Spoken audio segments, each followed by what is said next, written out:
প্রভাব প্রতিপত্তির পাওয়ার দেখাই। আল্লাহ তাআলা বলেন সেদিন কোনো প্রভাব প্রতিপত্তি কাজে আসবে না, কোনো ধন সম্পদ কাজে আসবে না, কোনো সন্তান সন্ততি কাজে আসবে না, কোনো বাদশাহী সুলতানাত সেদিন কাজে আসবে না, সব কিছু ধ্বংস হয়ে যাবে।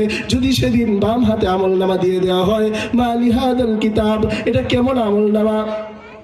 সেদিন বলবে ফায়াকুলু ইয়া লাইতানি লাম উতা কিতাবিয়া, এই আমলনামা যদি আমাকে না দেওয়া হইতো, ওয়ালাম আদরি মা হিসাবিয়া, আমার হিসাব যদি আমি না জানতাম, কি আমার হিসাব, কি আমার আসল বিষয়, আমলনামার কি অবস্থা যদি আমি না জানতাম।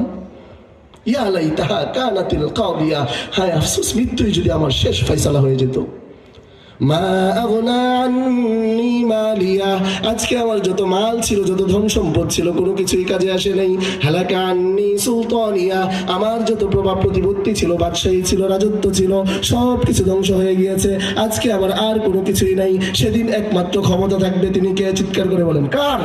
কার ক্ষমতা থাকবে সেদিন? আল্লাহ তাআলা বলেন লিল্লাহিল ওয়াহিদিল কাহ্হার, সেদিন একমাত্র মহাপরাক্রমশালী ক্ষমতাধর একমাত্র আল্লাহ তাআলার ক্ষমতা থাকবে।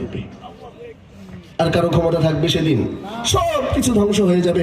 আল্লাহ বলেন আমি ছাড়া সেদিন আর কোনো কিছু বাকি থাকবে না। আল্লাহ তাআলা বলেন কুল্লু মান আলাইহা ফান ওয়া ইয়াবকা ওয়াজহু রাব্বিকা যুল জালালি ওয়াল